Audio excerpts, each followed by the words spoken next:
سلام ملګرو، نن د AI په داسې پرمختګونو در سره غږیږم چې ممکن له ځان سره ډېر یو لوی انقلاب راوړي. AI ډېر په چټکۍ سره پرمخ روان ده. نن AI په ډېر مختلفو سکتورونو کې په کار اچول شوی او لا هم پرمخ روان ده. د AI په راتګ سره ډېرې هیلې راڅرګنده کیږي، خو په ورته وخت کې ډېرې ستونزې هم جوړولی شي، حتی تر دې چې د انسانانو ژوند د خطر سره مخ کولی شي. په دې ویډیو کې د AI داسې پرمختګونو باندې خبرې کوم لکه څنګه چې اور د بشریت په تاریخ کې یو ډیر مهم رول لوبولی و، کله چې انسانانو په لومړي ځل د اور سپرغۍ ولیدلې او انساني شعور دې ته وهڅول شو ترڅو دا وڅېړي څنګه کولی شي د اور څخه ګټه واخلي، لکه د وحشي حیواناتو د حملو مخه نیول، اقلیمي تغیرات، کله چې هوا سړه کیږي د هغه په مقابل کې مرسته کول، پخلی کولو کې مرسته کول ترڅو هضمي سیستم او تغذیه سمه او اسانه کړي، فلزکاریو کې مرسته کول، د شپې لخوا د رڼا کولو لپاره د اور کارول چې د لومړنیو انسانانو فعالیتونه تر شپې پورې وغځوي. خو نن د انسانانو په ژوند کې همداسې یو نوی پرمختګ لیدل کیږي چې ممکن د اور پیدا کولو سره پرتله شي. نن AI ته دا ښودل کیږي چې څنګه په خپله یو څه وپیژني او پریکړه وکړي. دا په دې معنا چې له خپلو تجربو زده کړه وکړي، نه دا چې موږ بار بار ورته ووایو چې څه دې وکړي او څه دې ونه کړي. یعنې پروګرامونو ته دا وښودل شي چې څنګه کار وکړي. نو هر ځل چې یو څه د AI په سیستم کې ثبتیږي، دا د AI لپاره یوه تجربه کیږي.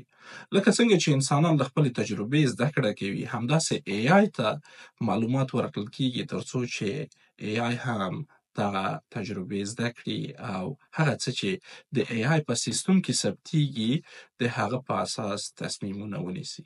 د مثال په ډول که AI ته د یوې پیشو انځور په وار وار وښودل شي او نوم ورکړي چې ده ته پیشو ویل کیږي، د AI په سیستم کې دا انځور ثبتیږي، نو له دې سره AI خپله میموري اپډیټ کوي.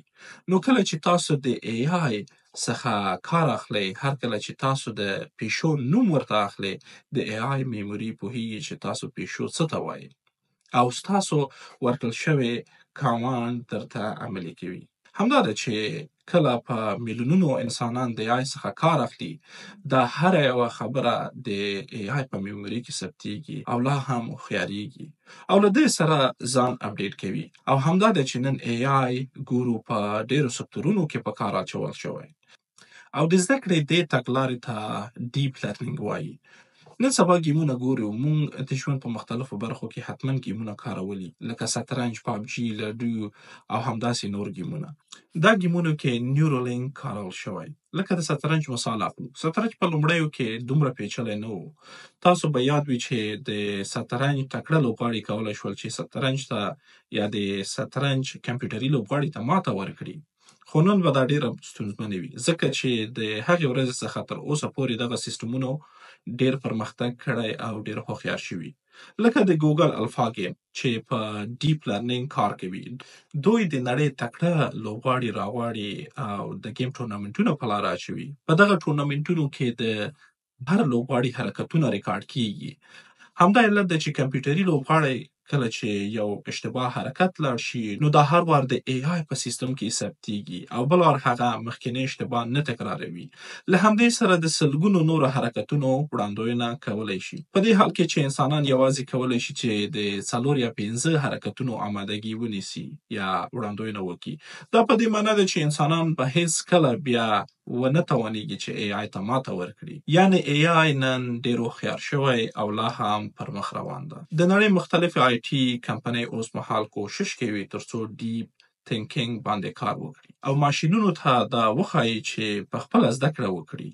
او دا هڅې روانې دي چې د انسانانو د دماغو څخه مستقیم معلومات راټول کړي او د هغه لپاره د انسانانو په دماغو کې بایوچیپس نصب کوي ترڅو ماشین ته د ذهن لوستلو او یا د نیورون څخه پورته کیدونکي سیګنالونه ولولي او بیا په همغه عمل وکړي. په 2014 کې د سویس یو شرکت یو فلز بیزو ته چې پښه یې کار نه کوي یوه مصنوعي پښه اچوي او د بیزو په دماغو کې یو چپ لګوي ترڅو د چپ په مرسته وکولای شي خپلې مصنوعي پښې ته حرکت ورکړي. له دې سره د بیزو مصنوعي پښه حرکت پیدا کوي، سم لکه د اصلي پښې په شان. په همدې شکل مختلفې نورې کمپنۍ د داسې حیواناتو څخه کار اخلي ترڅو د دوی د دماغو څخه پورته شوي سیګنالونه ولولي او دا د یو چپ په مرسته ترسره کیږي. دا چیپونه ډیر نري او مین سیمونه لکه د ویښتانو په شان لري او همدا چیپونه د بیزو له ذهن څخه نیورونونه او د هغه حرکات اخلي او سمدلاسه یې کمپیوټر ته انتقالوي. له دې معلوماتو ساینسپوهان غواړي دا پیدا کړي چې کله بیزو خپلې پښې او لاسونه ښوروي نو د دماغو کومه برخه نیورونونه په حرکت کې راځي. دا معلومات له ډیره وخته اخیستل کیږي ترڅو ای آی ډیر معلومات په خپل میموري کې ولري او د هغه څخه په هماغه شکل استفاده وکړي لکه څنګه چې ضرورت وي. تر اوسه د دغې ټکنالوژۍ ابتدایي پرمختګونه دا دي چې دا کولی شي د هغو انسانانو چې خپل لاسونه او یا پښې له لاسه ورکړي هغه په ابتدایي شکل حرکت ورکړي او دا لا نور هم پرمختللی کیږي او داسې وخت به هم راشي چې هغه کسانو چې خپل لاسونه یا پښې په حادثاتو کې له لاسه ورکړي یا هم مختلفې داسې امراض لري لکه پارکینسن او همداسې نور امراض د هغوی سره مرسته وکړي او د هغوی د بدن غړي مختلف غړي په نارمل توګه حرکت وکړي.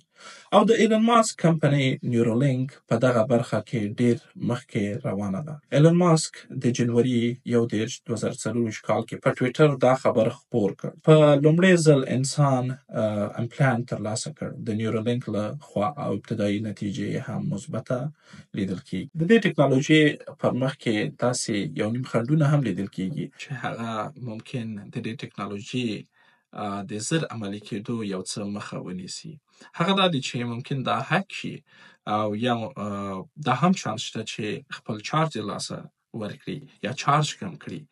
نو د دې لپاره ساینسپوهان او دا ټکنالوژي کار کوي چې داسې سیستمونه جوړ کړي ترڅو چې د دوی هک کولو یا د چارج کمېدو مخنیوی وکړي. ملګرو، په دنیا کې ډیر پرمختګونه لیدل کیږي او نړۍ ډیر په تیزۍ سره پر مخ روانه ده. خو پوښتنه دا ده چې موږ افغانان او افغانستان په کوم لور روان ده او موږ چیرته روان یو؟ مننه.